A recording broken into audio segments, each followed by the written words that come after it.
wabarakatuh. Perkenalkan, nama saya Bunga Adelia Fitri dari Fakultas Prodi Bisnis Digital. Hari ini saya akan mewawancarai Bapak Muhammad Oseano Fauzan sebagai dosen di kampus Universitas Negeri Padang. Hari ini saya akan mewawancarai mengenai pengalaman Bapak sebagai bagian dari Civitas Akademik Kampus. Baik, kita langsung mulai saja kepada pertanyaan pertama. Sudah berapa lama Bapak bekerja di kampus ini? Dari 2024 akhir Agustus 2024 berarti kurang lebih tahun setengah. Baik Pak. Yang pertanyaan kedua, apa jabatan dan tugas utama Bapak di kampus? Karena saya sebagai dosen dan jabatannya hanya dosen biasa, jadi jabatannya dosen biasa. Tapi kalau tugasnya itu tentu terkait dengan tridharma perguruan tinggi, yaitu pengajaran, penelitian, pengabdian, sama ada kegiatan penunjang. Baik Pak. Yang pertanyaan ketiga, bagaimana aktivitas atau pekerjaan Bapak sehari-hari? Kalau dalam skup bagaimana, berarti jawabannya biasanya juga. Tidak, maksudnya gitu-gitu ini dibilang sibuk, tidak juga dibilang menarik. Ya gitu-gitu aja, karena dulu sebelumnya sudah pernah jadi dosen gitu, jadi sudah paham lah alur pekerjaannya seperti apa. Baik Pak. Pertanyaan nomor 4, apa hal yang paling Bapak sukai dari pekerjaan? Bertemu banyak orang, terus juga melihat ekspresi kawan-kawan yang saya temui, itu menjadi hal yang menarik.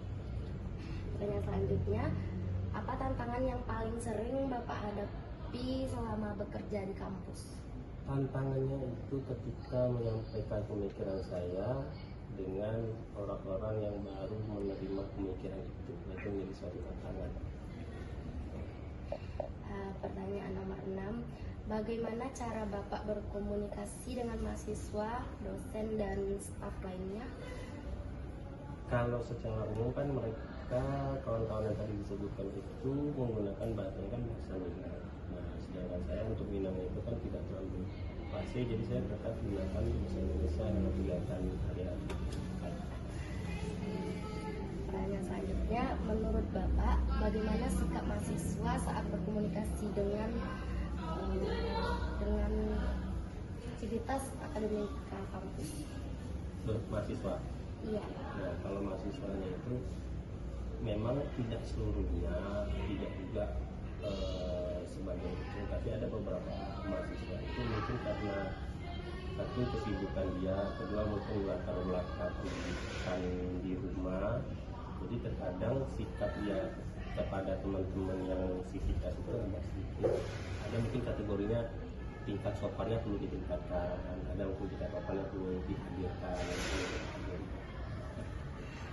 Selanjutnya, apakah Bapak pernah mengalami kejadian menarik atau berkesan selama bekerja di kampus? Berarti kampus ini ya? Iya Pak. Kalau yang menarik itu karena sebelumnya sudah pernah, jadi tidak ada yang menarik kan, makanya kegiatan saja. Selanjutnya, apa harapan Bapak terhadap mahasiswa agar komunikasi di kampus menjadi lebih baik ke depannya? Satu, mahasiswanya perlu banyak berinteraksi dengan beragam orang, karena terlihat di sini kan mereka dominan oleh satu suku, ya kan, nama sukunya suku Minang, walaupun ada bagian kota tidak disebut Minang, tapi bahasanya kan sama tuh. Nah, ketika hanya berkumpul satu suku, susah kan untuk menerima suatu perbedaan yang berbeda. Nah, sebenarnya interaksinya beragam gitu. Ada misalnya interaksi sama orang Papua, orang Sunda, orang Jawa, itu perlu dihadirkan untuk mahasiswa. Selanjutnya, menurut Bapak, seberapa penting komunikasi yang baik di lingkungan kampus? Dibilang penting dengan saat ini kan banyak ragam cara komunikasi. Karena salah satu penelitian saya juga itu terkait komunikasi itu kan ada 4 jenis gitu ya. Jadi sebenarnya tergantung lawan bicaranya menerima. Semakin bijaksana dia, maka semakin bisa dia menerima cara apapun komunikasi.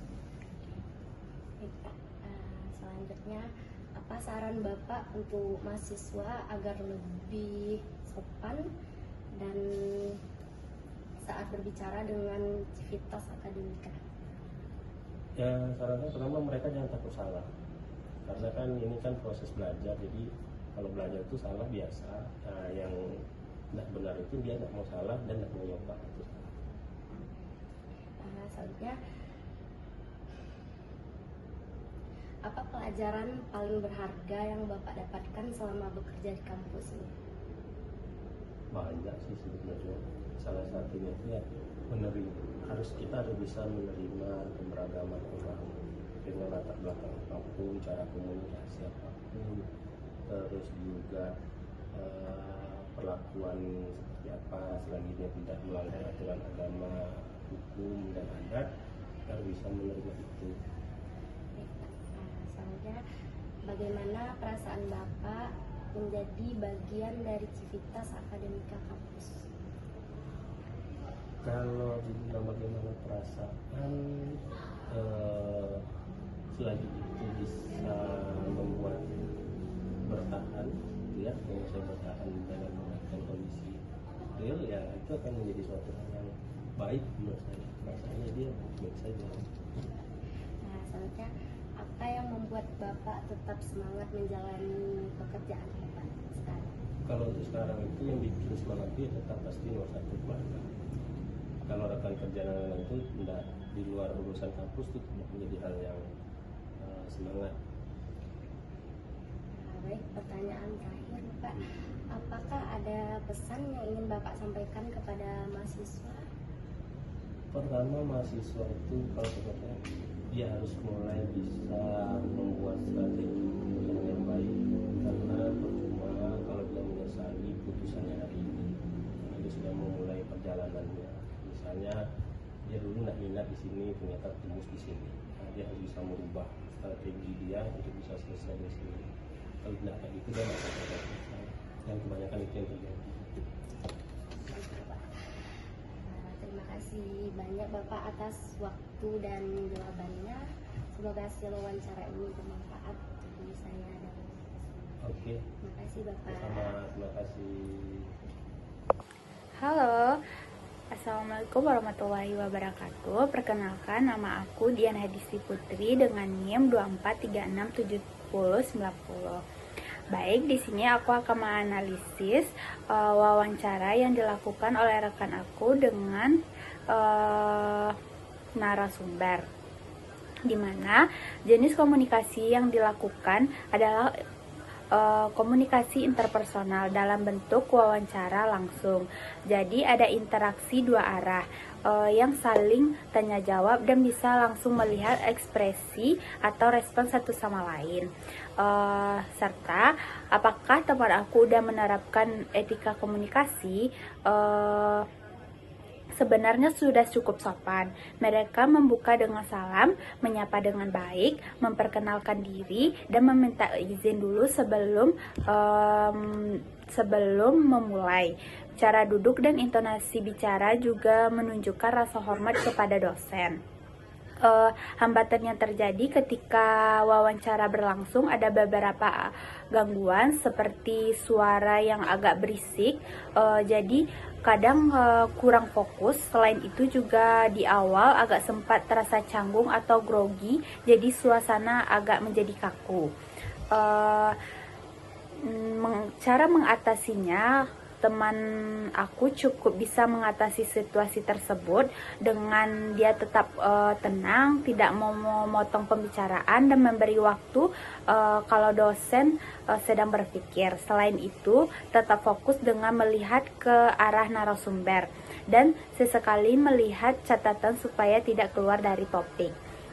Perbaikan dari aku sendiri, mungkin kedepannya lebih bisa cari tempat yang lebih tenang, biar tidak terasa terganggu oleh suara. Terus juga bisa mengurangi melihat catatan supaya ngobrolnya lebih natural. Secara keseluruhan sih komunikasinya sudah berjalan dengan baik. Pertanyaan tersampaikan dengan jawaban yang cukup jelas dan tujuan wawancara pun tercapai. Next, selanjutnya eh, keterampilan mendengar aktif. Keterampilan mendengar aktif apa yang muncul selama proses wawancara? Selama proses wawancara sudah cukup menunjukkan sikap mendengar yang baik. Terlihat dari kontak mata, anggukan kepala, dan respon seperti iya atau baik yang menunjukkan mereka benar-benar memperhatikan. Selain itu, mereka juga melanjutkan pertanyaan dari jawaban sebelumnya, jadi obrolannya terasa menyambung.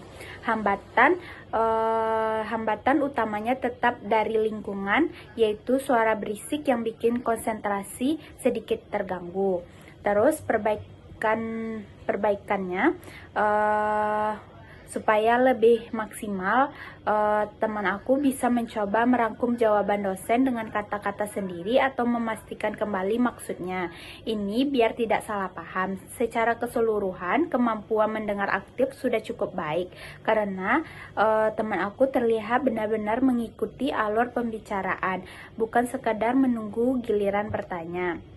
Mungkin sekian video analisis wawancara dari aku. Sekian, terima kasih. Bye-bye.